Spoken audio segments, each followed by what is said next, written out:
Welcome to GMAT's Winning MBA Admission Tips podcast. I'm Atul Jose. Today I cover 14 factors to consider before choosing an MBA program. Researching about top business schools should be the most important activity in your MBA application process. If you get this process right, then all your efforts in GMAT preparation, essay writing and editing, interview preparation, and coordinating recommendation letters will fall into place.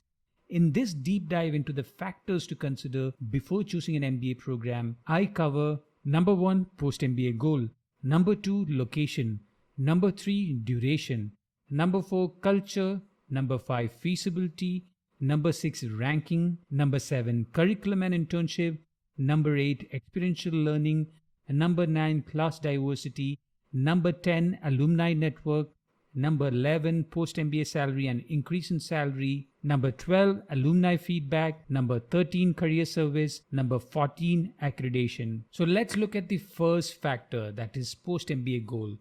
Almost all of you want to change in job function except those who are in finance. Some a switch in the industry, many want to try new geography and leverage the location's growth, while a few are interested in accelerating their understanding of an evolving industry or a new job function by taking advantage of the university's cutting-edge research in the specialization. Whatever is your post-MBA goal, articulate it clearly for yourself, for your consultant, and capture the essence of the goal in your essays.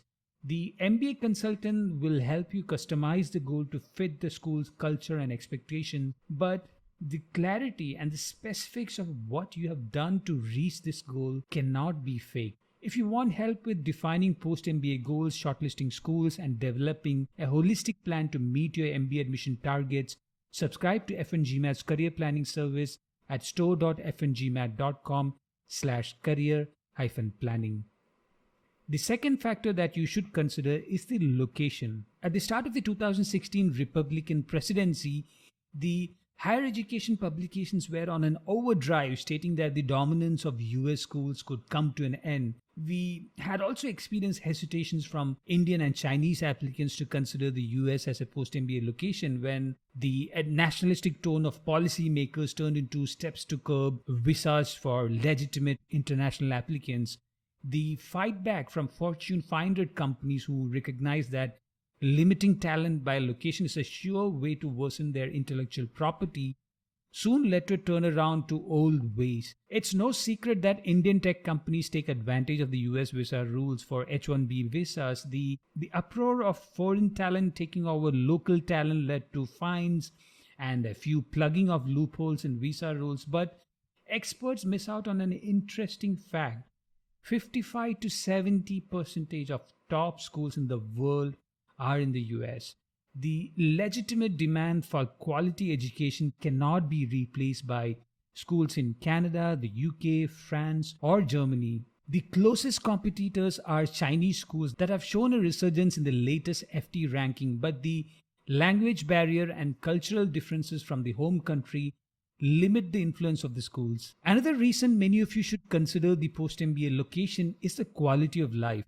Once you go beyond the holiday destinations in Europe and research seriously about countries with world-class universities and business schools, a few economies stand out. When you see the quality of life ranking of top economies with world-class universities, the ranking goes like this. Number 5, Australia. Number 7, Germany. Number 15, United States. Number 18, Spain. Number 20, Portugal. Number 22, United Kingdom. Number 23, Canada. Number 26, France. Number 30, Singapore. Despite an inefficient healthcare system, United States is ahead of Canada, the UK, France, and Singapore by a big margin. Only Australia and Germany are ahead, but it is no match to the opportunities in consulting, technology, and finance that the US offers. For the self-funder or those who are raising funds, be realistic about the return on investment. It would take at least 3 years to get an ROI on your MBA program.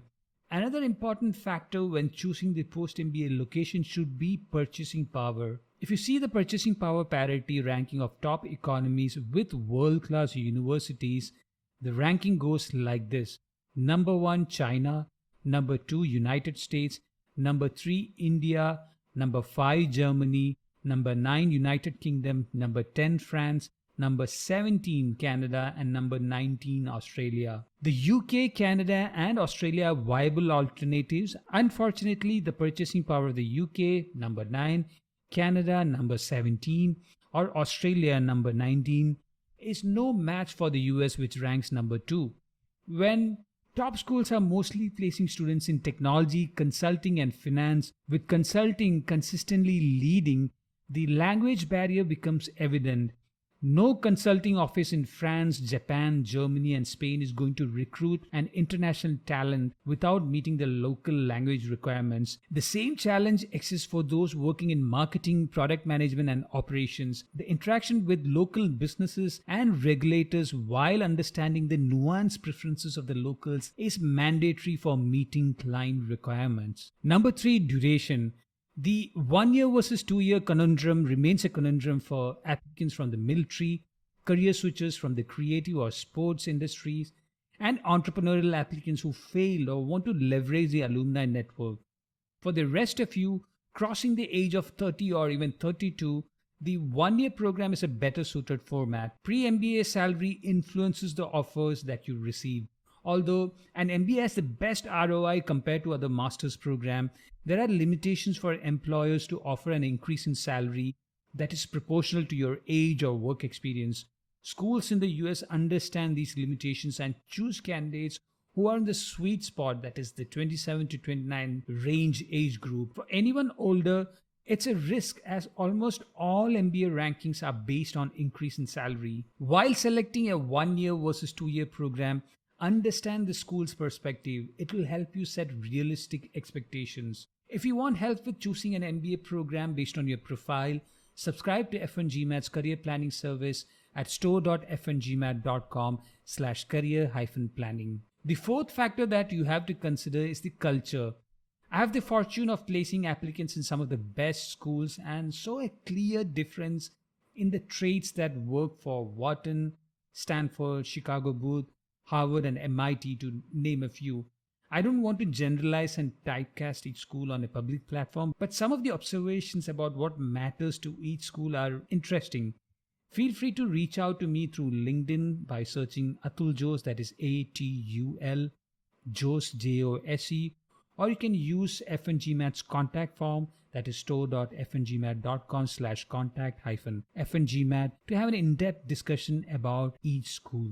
The best way to understand the culture is by networking with alumni. Prepare early, be respectful of the alumni, and listen. Many times the awkward silence is filled by the alumnus. The interesting perspective is unlikely to be found in any popular forums or blogs or analysis. This is where you must show your networking and conversational skills. Number 5, feasibility. Feasibility is a tricky factor. There are consultants who do pre-interview to weed out less competitive applicants and then promote with slogans like 99% placement to top schools, while a few do take the risk of changing an applicant's life.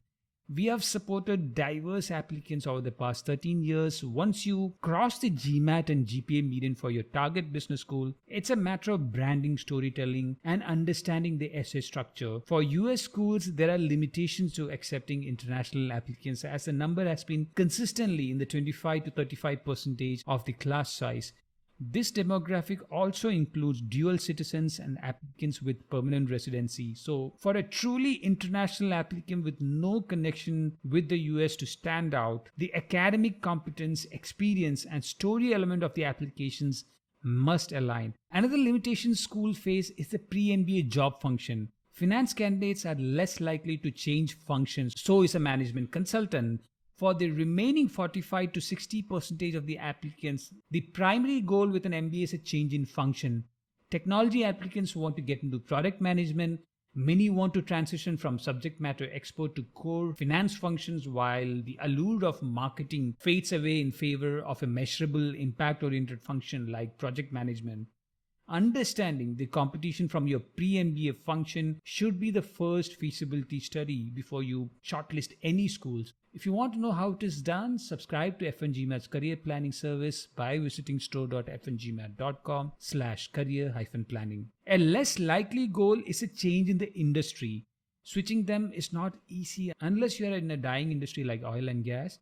When you explore the feasibility of entering an MBA class, find the pre-MBA industry representation of your target schools. The sixth factor that you should consider is ranking. MBA rankings from top publications like The Economist, Financial Times, US News, and Business Week are great tools to compare business schools for recruiter reputation, alumni feedback, increase in salary, and value for money. The methodologies used in each of the rankings might be completely different and sometimes are not based on the latest data. Some schools might share the latest data while others will share the data that are 1 to 2 years back. The percentage response might also differ. In some, only 20 to 35% of alumni will respond. The rest will not respond due to work schedules or dissatisfaction. It is tough to gauge the quality of an MBA program when there is no unified process or data to compare the response in surveys. The nature of the surveys follows the multiple choice format where the alumni or recruiters are forced to pick program attributes based on limited options.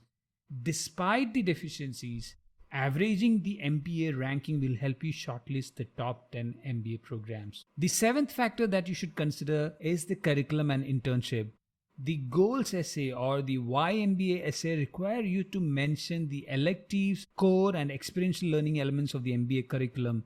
Studying the MBA curriculum in detail will also help you explore the relevant courses for your post-MBA goals.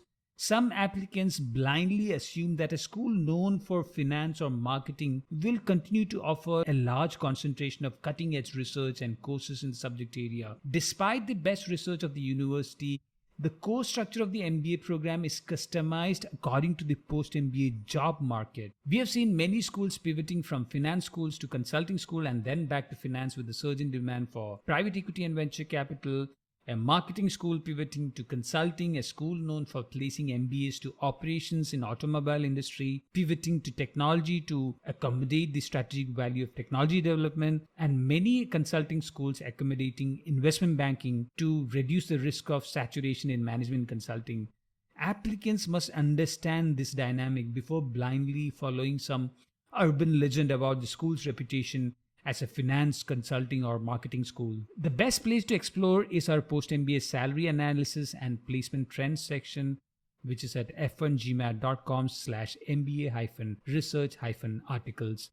Recruiters value the job function at past work experience, that is 61% of the recruiters, industry of past work experience, that is 51% of the recruiters, years of pre-MBA work experience, that is 44% of the recruiters, business school, that is 36% of the recruiters, and internship, that is 27% of the recruiters. So your past work experience has the highest value. Since the majority of MBA applicants' goal is to switch job functions or advance in their industry, the only factors that they can base their decision on are school's reputation and internship opportunity.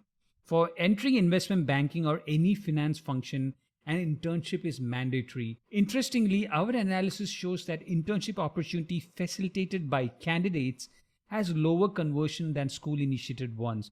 Looking closely at school-initiated internship opportunities would help you shortlist schools where your post-MBA goals are likely to be achieved. The faculty, teaching methodology, and the relevance of the course for the recruiter's industry influence the school's reputation. When recruiters are aware that most of the courses are action-oriented and students get to apply what they have learned, they can overlook the pre-MBA job function and select students who have proven their expertise with real projects and internships. Number 8, experiential learning.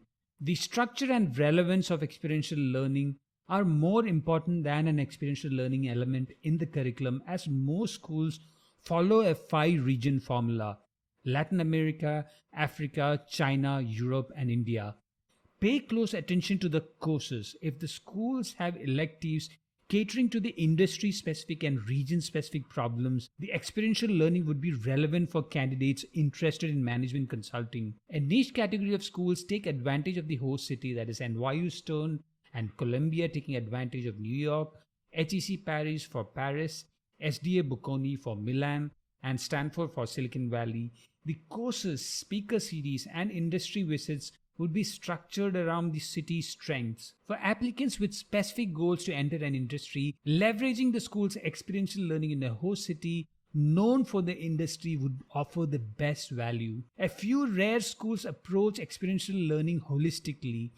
NYU Stern's Doing Business in electives cover 22 countries, Kellogg's 7 global initiatives in management, Yale's 14 international courses with the Global Network for Advanced Management, Darden's 11 destinations experiential learning, while offering a dedicated scholarship, the Baton Worldwide Scholarship for all full-time MBA students.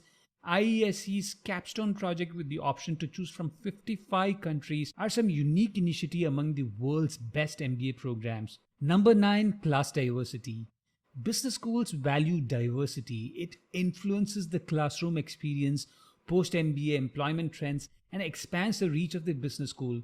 For students, the unique class composition is an opportunity to interact with students from different cultures, experiences, industries, and job functions. Experiences from your classmates can teach you about scenarios that you have never imagined.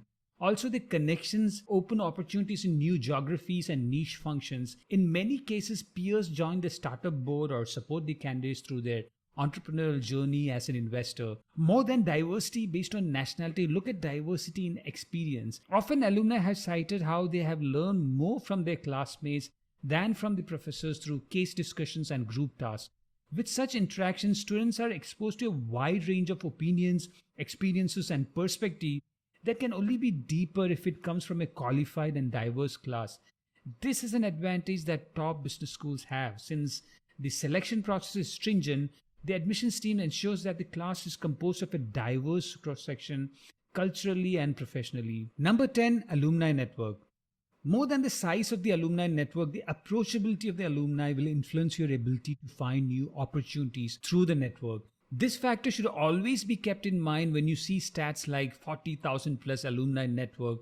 Also, when business schools mention the size of the alumni network, it is not limited to the MBA program. It can also include other programs. While researching the network, find the reach of the alumni geographically. If your post-MBA goal is to get into a marketing lead position in Spain, then it is important to research how active the alumni network is in Spain. Can you get in touch with them easily? What are the tools that business schools offer to contact the alumni? Is there privileged access to the alumni's database? Most top schools offer portals to log in and contact alumni. The networking opportunities are not limited to database access. Several schools conduct events and speaker series in association with the alumni network. The event section of the business school would offer several clues on the influence of alumni. The more involved the alumni, the better would be the ROI. The tribal instinct to recruit a candidate from the alma mater or facilitate a meeting with a client or key decision maker work in favor of the candidate during the job search and closing deals. Number 11, post-MBA salary and increase in salary. Post-MBA salary and increase in salary are two metrics that MBA applicants should research. The increase in salary is a vanity metric. Convert the income using a purchasing power parity or PPP calculator. If you're earning, let's say, INR 25 lakhs in India and your target schools are in the US and UK, find the equivalent salary in USD and GBP respectively. Once the salary is converted to the host country's currency, calculate the increase in salary with the formula increase in salary equals to post-MBA salary minus pre-MBA salary in your local currency plus the opportunity cost. The 110 or 140 percentage increase in salary for most will turn into a realistic percentage, like somewhere between 40 to 65 percentage increase in salary when you consider the purchasing power parity index. US candidates typically earn 40 to 65 percentage more than their pre-MBA salary. It's highly dependent on the post-MBA function, as management consulting offers in top schools have a $165,000 median base salary. Finance has a $150,000 median base salary. Investment banking has a $150,000 to $175,000 median base salary range. Private equity has a $160,000 to $170,000 median base salary. Product management has a $130,000 to $140,000 median base salary. Marketing has a $130,000 to $150,000 median base salary. And general management has a $140,000 to $150,000 median base salary range. Once you know the range for the best schools, that is the top 20, it becomes easier to set the right expectations. Number 12, alumni feedback. The most important factor that you must consider while doing business school research is alumni feedback, preferably someone who has graduated from the school in the past 2 to 3 years. When you contact alumni, get in touch with MBAs from a similar background or nationality. If you are an international student, visa restrictions and language barriers will affect the post MBA job opportunities. Understanding the challenges that MBAs from your country face, their personal preferences and circumstances would help you set realistic expectations and evaluate the MBA program accurately. One person who switched to management consulting found opportunities in Germany despite most of his peers getting placed in the US.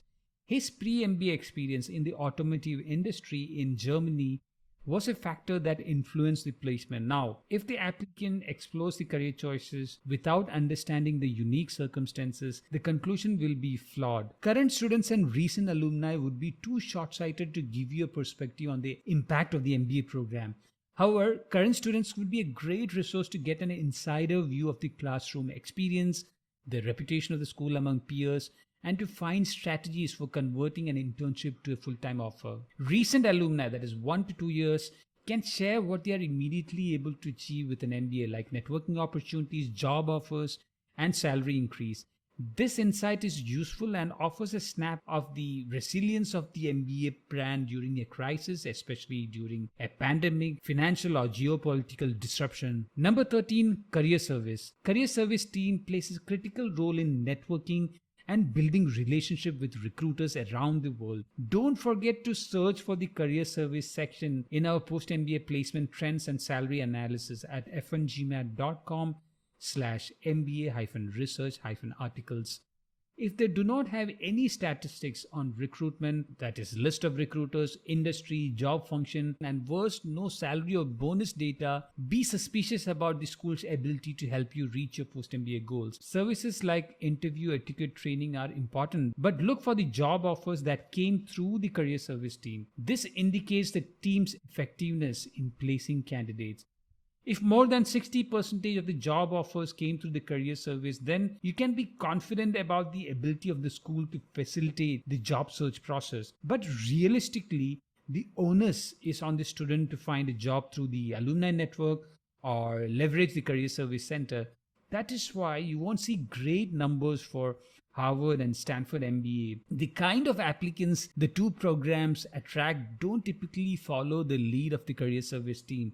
They're connected and self-driven. The 14th and the last factor that you must consider is the accreditation.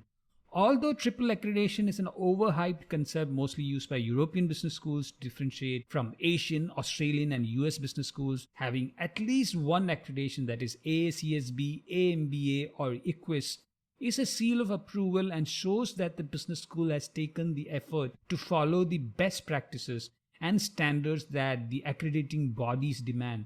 Also, international recruiters, mostly in Asia and the Middle East, value a business school with accreditation over the one without any. If you analyze the top 100 MBA with accreditation, it shows that most top US business schools are only AACSB accredited. When you compare accredited schools, the number of accreditations should not play a role in selecting one over the other. Sure, the school has made an effort to comply with the standards of multiple accrediting bodies, but it does not necessarily mean that the learning experience and post-MBA opportunities will be better with multiple accreditations. Hope you got great value from my analysis. You can contact me, Atul Jose, ATUL Jose, JOSE, on LinkedIn or through FNGMAT's contact form, that is store.fngmat.com/contact-FNGMAT.